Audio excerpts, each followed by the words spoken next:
We have published a model of Down syndrome using induced pluripotent stem cells. We find Down syndrome a very interesting phenomenon. First of all, it is the most common genetic cause of intellectual disability.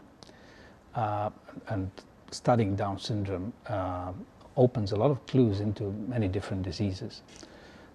This is because people with Down syndrome show a paradoxical relationship to many common diseases that we encounter in the general population. It should theoretically be prone to growing out of control, becoming a cancer cell. It should be prone to DNA damage. People with Down syndrome have a lot of related conditions. So they have, for example, obesity, they have hyperlipidemia.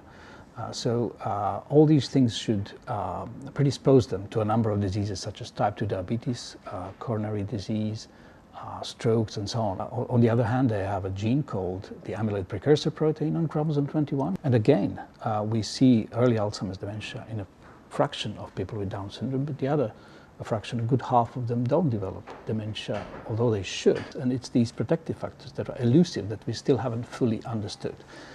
We hope that the model that we have published in this paper will be used in the future to dissect these mechanisms. So we've used the method of induced pluripotent stem cells that allows us to take from any living person a donated cell that can be grown in a tissue culture and reprogrammed back to the stage similar to embryonic stem cells. It allows us to grow a patient's own brain cells from donated skin, blood, or hair cells. There's a lot of variability which is introduced by comparing different clones from different people, from different culture histories in a culture dish. So we approached this trying to generate as pure model as possible. We were fortunate to have consented surplus diagnostic material from such a person, where skin swells were donated, and the geneticist already found that there is mosaicism. We have established a system where we have the only genetic difference between the cell lines being trisomy 21 and they're otherwise genotypically identical.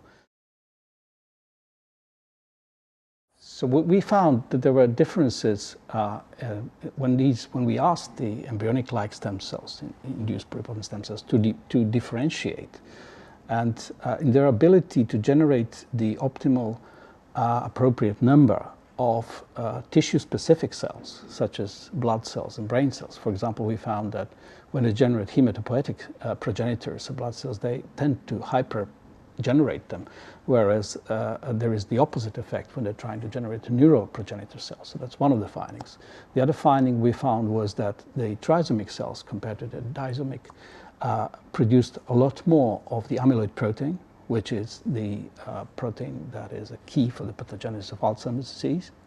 We also found an interesting finding is that the brain cells developed from these induced pluripotent stem cells in culture showed a lot more DNA damage and accelerated neuronal aging that we could monitor in a culture dish in the form of a foci that we detected in the nucleus of the neurons that were gamma-2AX, foci that are an indicator of DNA damage and a marker of aging.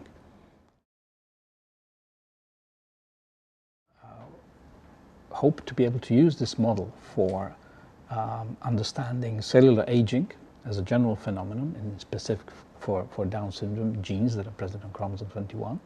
We could dissect the mechanisms of such cellular aging in neurons, which could have wide implications for conditions such as mild cognitive impairment, Alzheimer's dementia, and related conditions.